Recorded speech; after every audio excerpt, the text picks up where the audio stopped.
And public transport fares are likely to rise following the government's investments in Singapore's public transport system. Transport Minister Koh Boon Wan said this in Parliament today.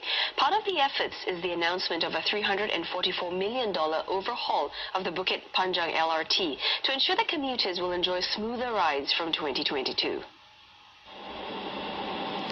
Renewal works on the Bukit Panjang LRT will start in the first half of this year and will be done by the original equipment manufacturer Bombardier Singapore for over $344 million. It includes upgrades to the line's existing signalling systems and replacement of the power rail.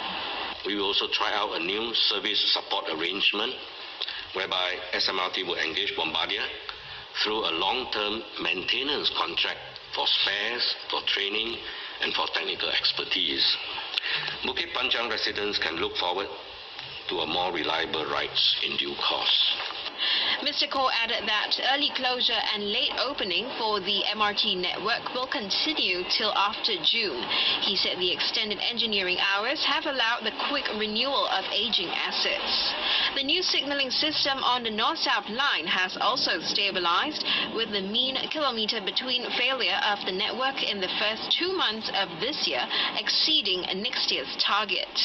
This is the good news. The bad news is that we will soon start testing the new signalling system on the east-west line with passengers. We have been testing it without passengers, that means at midnight. But now we will soon be doing it with passengers on board. So do expect glitches and delays, so please bear with us. Mr. Koh also noted that in the last 5 years, operating costs for public transport services rose by 60%, while fares went down by 2%. He said the Public Transport Council is reviewing the fare formula as the current formula is inadequate.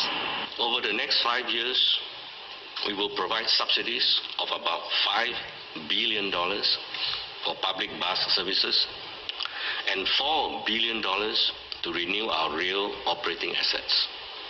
That's not all. Another $20 billion will be invested in infrastructure to further expand the public transport network.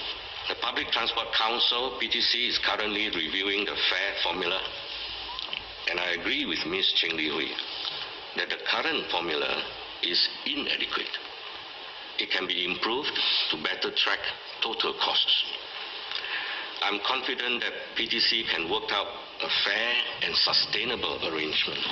Mr. Koh said the goal is to make public transport the preferred mode of transport within Singapore.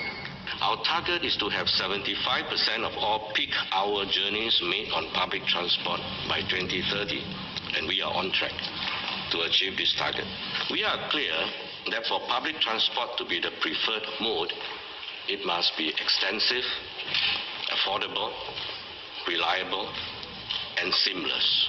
It is within our hands to shape this future, to make sure that it will not be a nightmare, it will be a dream, provided our policies remain pro-innovation, pro-market, and also, very important, right pricing of limited resources. The quality of life of our children will definitely be better than ours. This I'm confident.